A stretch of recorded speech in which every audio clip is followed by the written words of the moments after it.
What's up, y'all? So we're back with another episode of This Is Somewhere, and I'm pretty sure you can guess what this episode is about. That's Machu Picchu behind me, and this is Peru. Let's go. So what's up, y'all? We're back with part 2 of This is Peru. We're picking up right where we left off, riding ATVs up to Rainbow Mountain. We're gonna try one of Peru's most traditional dishes, the guinea pig, and then make our way up to Machu Picchu for the adventure of a lifetime. How cool is that, though?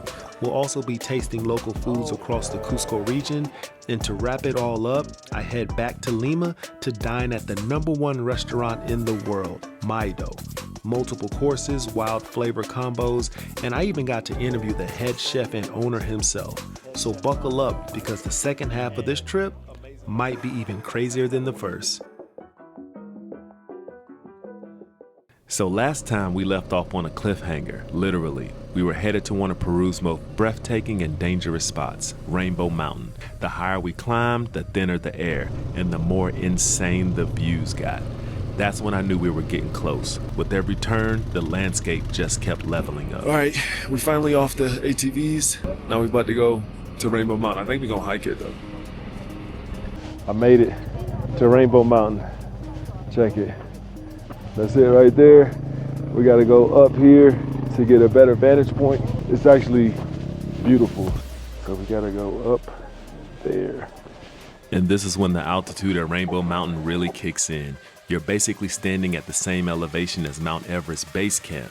So yeah, it's no joke. Make sure you take your altitude meds and munch on some cocoa. That stuff helps out a lot. It's cocoa time.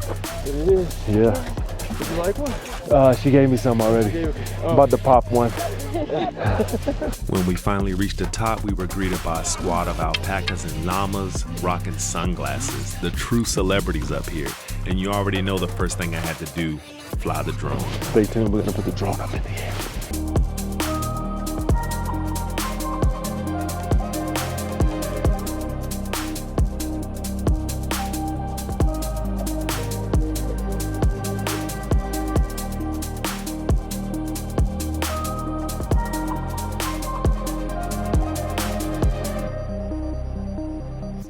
Sorry, it's ice everywhere.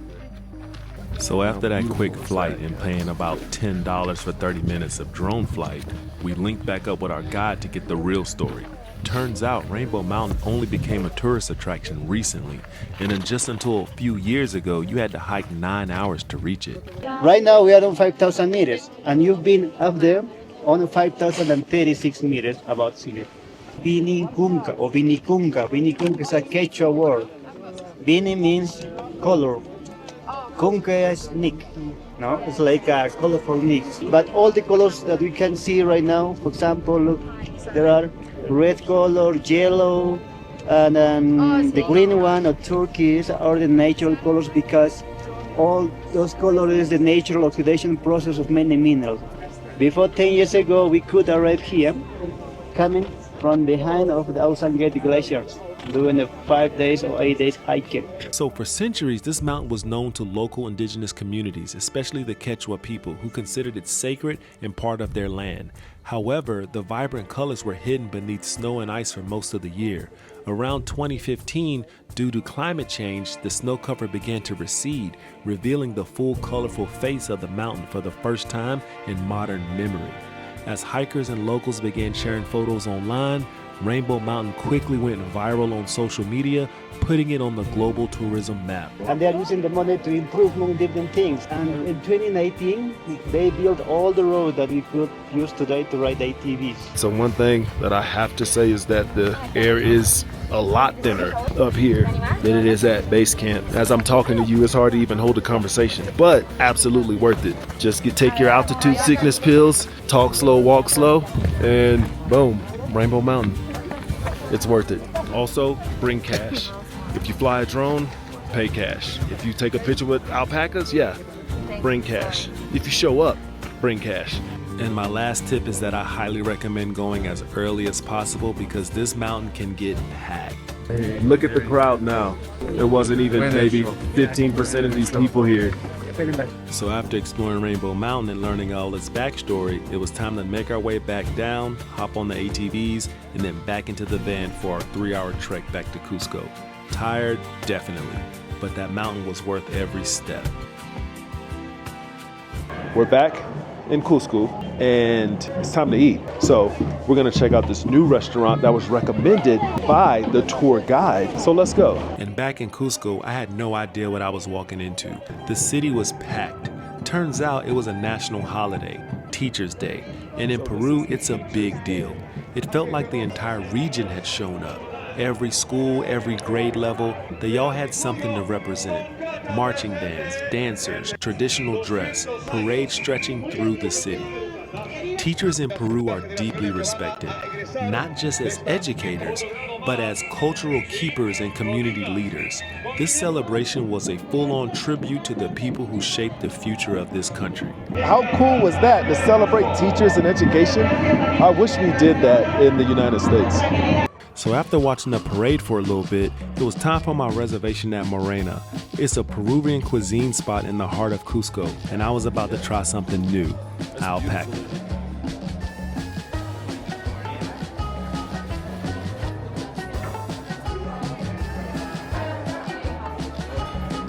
Gracias. So first off, this restaurant is absolutely beautiful. We're gonna go Peruvian style for the entree. So how is the food different in the South? In the south, we have the cuy. You don't find this in the north. Okay. If you go to the north, the food is more like criollo, like costa. Yeah. In the south, it's more like cuy, chicharrón, Gotcha. alpaca. Chicharrones, amazing, so good. Yeah. Really good. I didn't see any alpaca in Lima. Yeah, that's not there. That's like a Cusco thing. Right. And they had it. They said it was amazing. Yes. Yeah. If you didn't try it, do it. This is a good place. Okay. Here's a good place to try it. You have to try cuy and alpaca. At Okay. least give it a try and see anything. All right. Yeah. Let's do the alpaca. All right. So the entree just came, and this is alpaca. We about to try this bad boy out. Alpaca. Let's go. Man, it does look really good though. I'm gonna try it. No sauce first. It's really good. See? This doesn't taste like anything I know, but it tastes good though. A little chewy, which is fine. It has like the char on the outside. It's great. I'm gonna tear this up. All right, so all in all, I give Morena a 9. The service is insane. The alpaca was great. I'm sure the other food is amazing. Moreno, Cusco, right on the main square. Come check it out. I'll see y'all tomorrow morning from Machu Picchu. All right, y'all, it is 2:50 a.m. on my last day here in Cusco, and after a whirlwind of eating and markets in Rainbow Valley, it's time for the big dog. We're going to Machu Picchu right now. I've been waiting on this moment to see a wonder of the world, basically since I learned about him. Let's go. And I actually booked this trip last minute with Micha Tours, and shout out to them because they came through big time. Most of the trains were already sold out from Cusco, but they worked some magic, hired a private driver to take me halfway just so I could catch the train where a last minute seat had opened up. So the first leg of the trip was from Cusco to Ollantaytambo Station, a long but scenic drive through the Sacred Valley to catch that train to one of the wonders of the world. Thought I could get away with just what I had on this morning, which was like a t-shirt and like a little cooler coat. Nah, it's cold this morning, so I got a bunch of it. So here's the train right here, the Voyager. All right, I think I found it. We're going on train to eat. It's right here. That's us.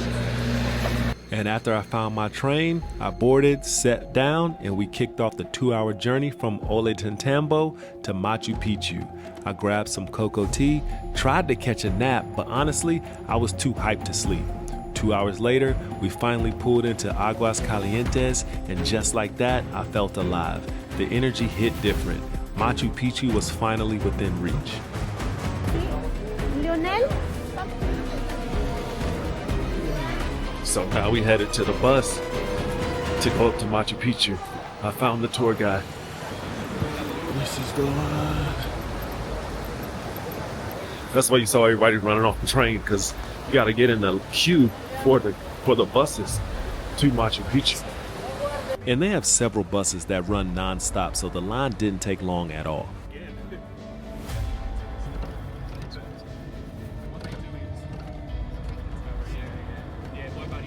All right, y'all, we in Machu Picchu.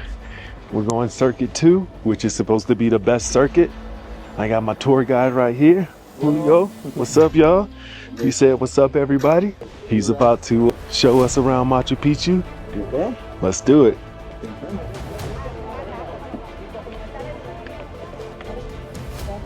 How cool is that, though? Come on, y'all. Beautiful. Machu Picchu is one of the most iconic archaeological sites in the world. Built in the 15th century by the Incan emperor Pachacati, it remained hidden from the Spanish and the outside world until its modern discovery in 1911. Today, over 1.5 million people visit each year, making it Peru's top attraction. The entrance fees for foreigners range from $40 to $70, depending on the circuit and if you're hiking Machu Picchu or Machu Picchu Mountain. The best time to visit, dry season, from May to September. Expect sunny days and clear skies. The rainy season runs from November to March and trails can get slippery. And heads up, there's a long list of what you can't bring inside. No tripods, no drones, no large backpacks, and definitely no snacks. The goal is to preserve the site and limit impact.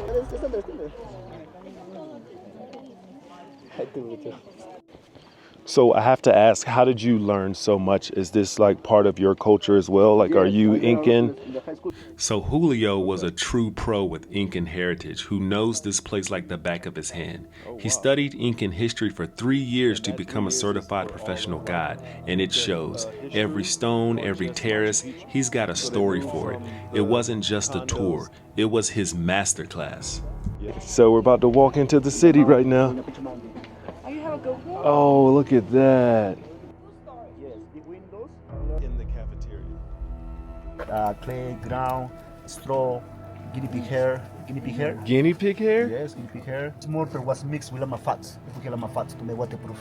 And now that we're in the park, Julio started breaking down the brilliance behind the Incan architecture.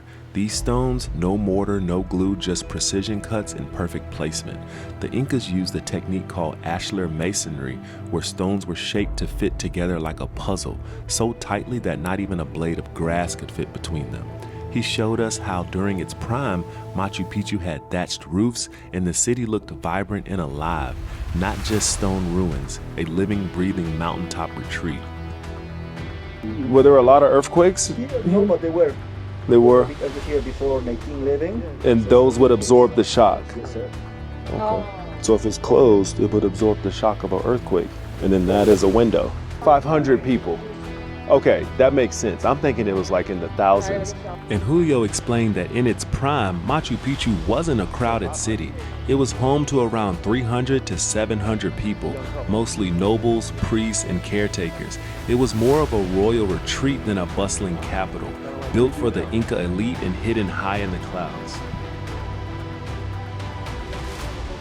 He even broke down one of the most impressive parts of Machu Picchu, the Incan water system. Fresh mountain water flowed through a series of carefully engineered canals and fountains running right through the city.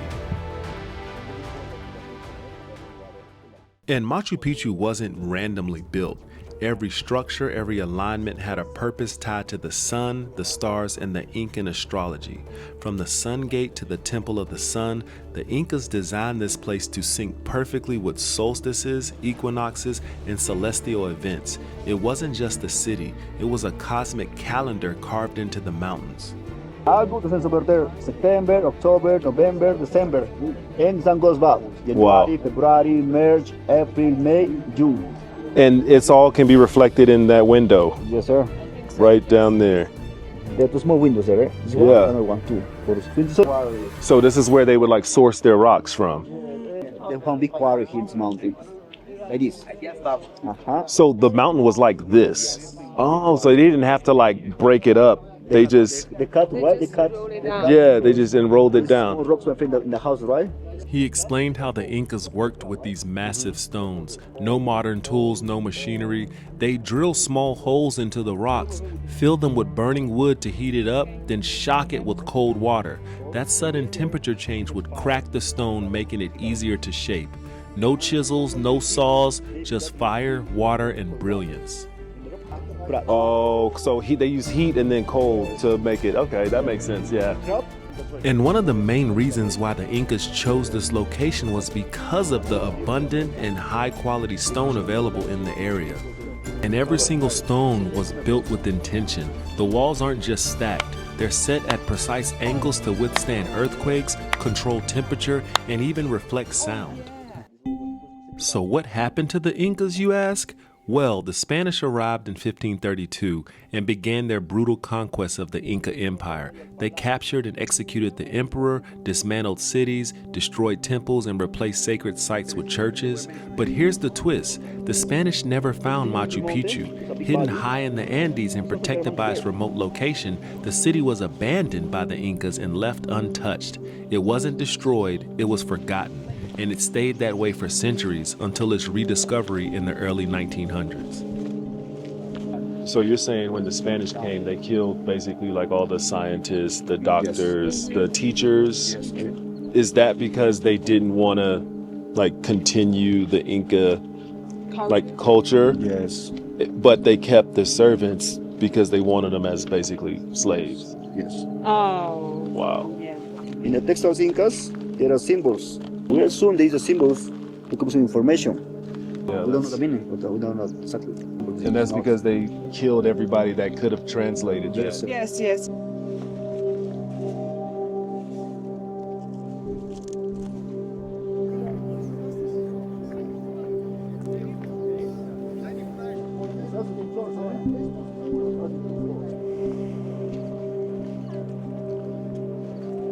Got my buddy Julio here. He just gave an amazing tour here in Machu Picchu. If you ever come here, try to request him. I don't know, he might be booked up, but he also refers to himself as the last Inca. He has Inca heritage. His grandmother, right, lives in an Inca village or was from an Inca village just right over the mountains here. If you ever come to Machu Picchu, look him up. Amazing tour. Yes, all right. All right. I'm gonna wait for you. I'm gonna wait for you. And that's a wrap on Machu Picchu. So right now, we're gonna go back down the mountain to the Machu Picchu town where you catch the train. We're gonna grab some food, kick it a bit because our train leaves at 4. So let's go check out what the town has to offer. Where's your favorite? The food house in the after. What's it called? The food house. Food Okay. house in the after. Gracias.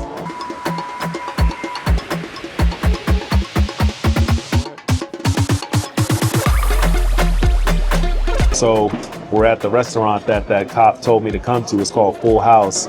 And I think we're gonna try the guinea pig. So I'm excited. What? Please order the guinea pig. Are you serious? Special house. For make the crispiness, we made it and also macerated it with dark beer and we deep fried. Yeah, to make the crispy. So it comes with Andean potatoes, salted in chimichurri sauce, and with our pepper, fill it with some meat and some vegetables in it. And on the top, we cover with cheese and real sauce. Okay. It's Arequipeñan style because in Arequipa they made the rocoto relleno with cheese, covered with cheese, and here we cover it with kind of tempura. I recommend it to eat using your fingers or your hand because the guinea pig is bony, so just let me the bones at the side and try to enjoy all. Okay? Okay. Enjoy, please. Yeah, thank you. Thank you. All right. We're really doing this guinea pig thing. Let's go. It's very oily, but cheers. First bite.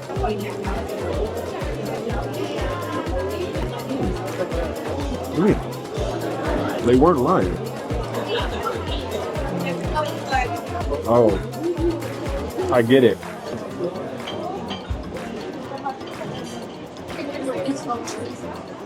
The meat is like very tender. The skin on the outside is kind of like, it reminds you of like a pork loin. It's also very like a oily meat, kind of like a lamb, but it's more like a chicken. You see how I'm going through this? This just keeps adding to the list of why Peruvian cuisine is top tier, and I get it. Guinea pig and Machu Picchu. I can't make this day up. You get to see one of the 7 wonders of the world and try a class pet for lunch. It's really good.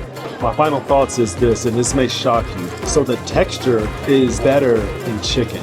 The only thing is that guinea pig is small. It's a lot of work for a little bit of meat. It's kind of like blue crabs. I also got bit by a guinea pig when I was younger too. This might be a little revenge. All in all, I give the guinea pig a 9.5. I know, you just have to try it. So as far as the ambiance of the restaurant, I got the river right here, the restaurant itself, and the service. I'm gonna give this place a 10, straight up. It's called Full House Peruvian Cuisine, Machu Picchu. If you ever here, check them out. So happy I came. So after eating guinea pig, I had a few hours before my train back to Cusco. So I just wandered around town a bit, soaking it all in. The views, the history, the food. It was one of those days that you'll never forget. Honestly, I felt blessed and grateful. So thank you for coming along on this journey with me. If you've ever been to Peru or you want to, drop a comment. Maybe I can help you plan your trip. And of course, don't forget to like and subscribe. It helps more than you know. But don't go anywhere because next up, we head back to Lima to visit the #1 restaurant in the world, Maido. You don't want to miss it.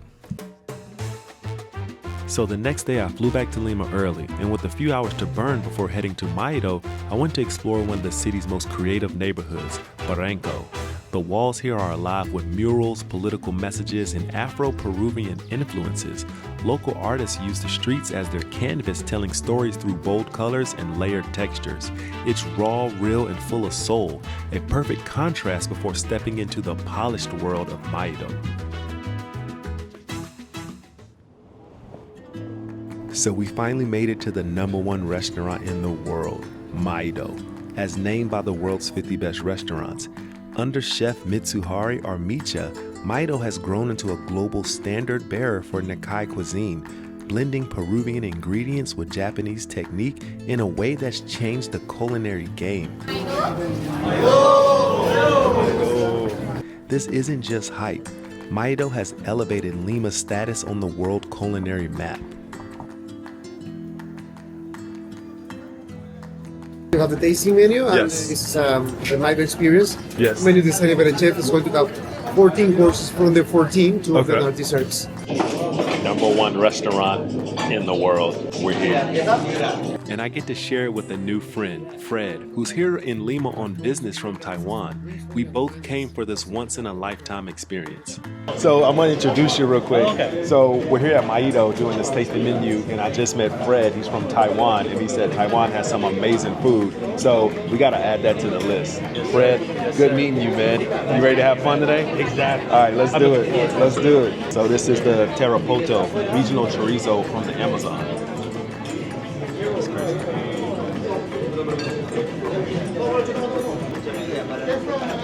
Oh wow. That was crazy. Yeah. Wow.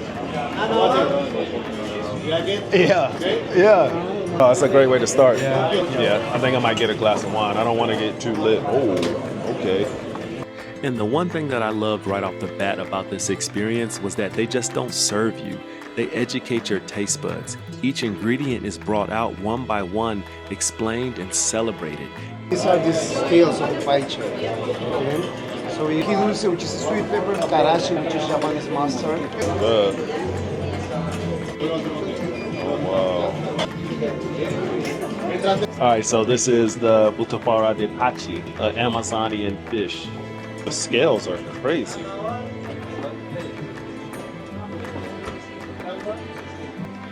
It's all good.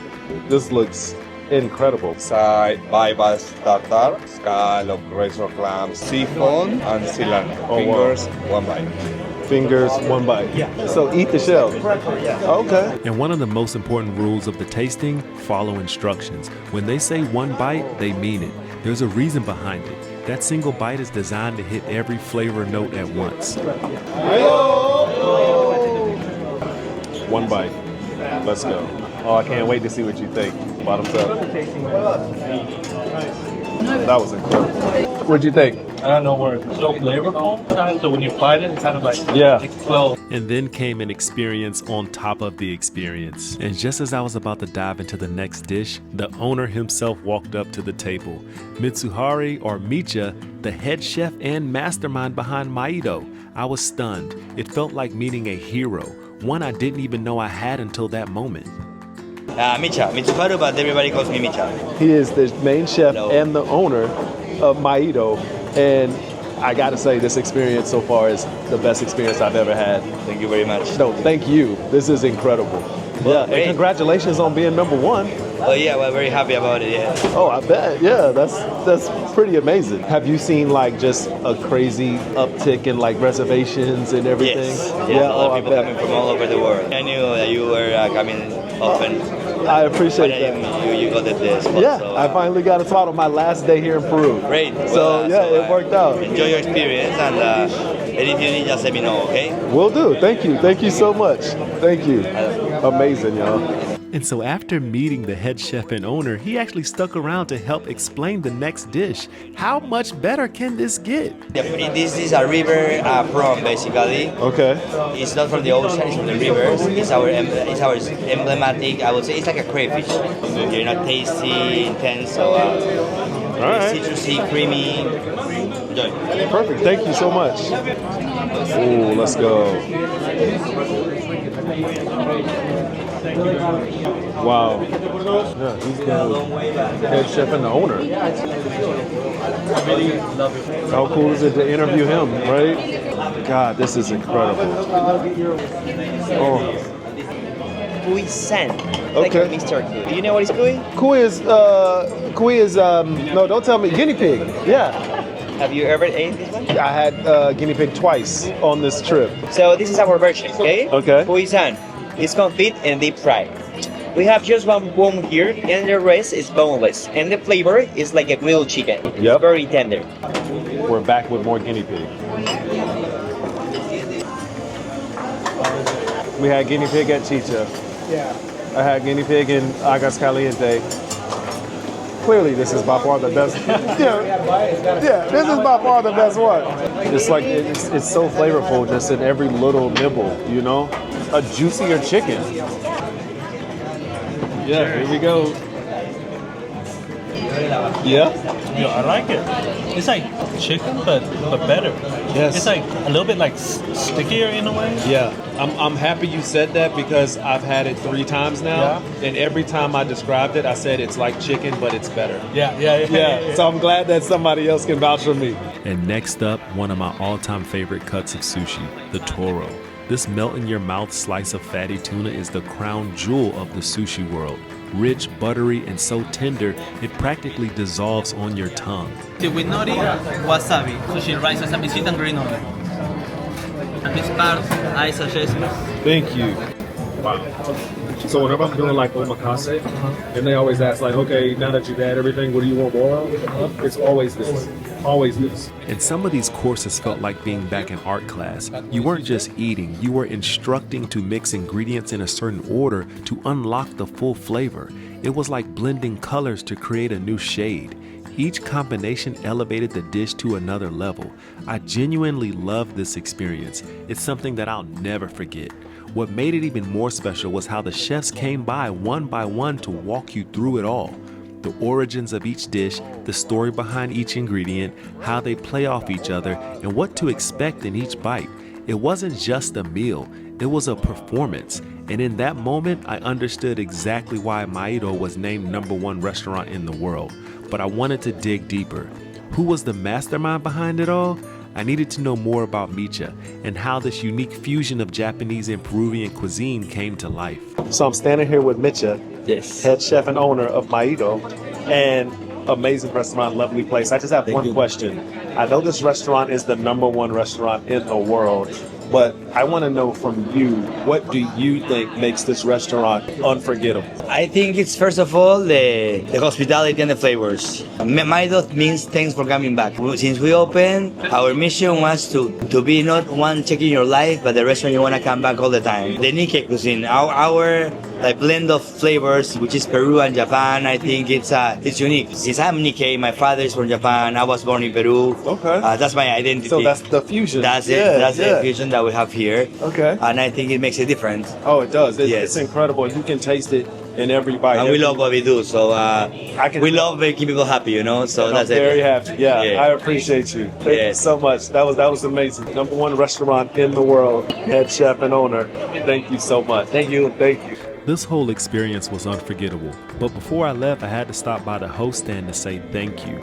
This is Camila, and she played a huge role in making this all happen. I didn't make my reservation at the start of my trip, but she told me to come back an hour before they opened, and just like that, boom, I got in. So big shout out to her for making this dream meal a reality. And that wraps up my time here in Peru. I hope you enjoyed part 2 of the journey, and I'll catch you in Kenya for the next episodes.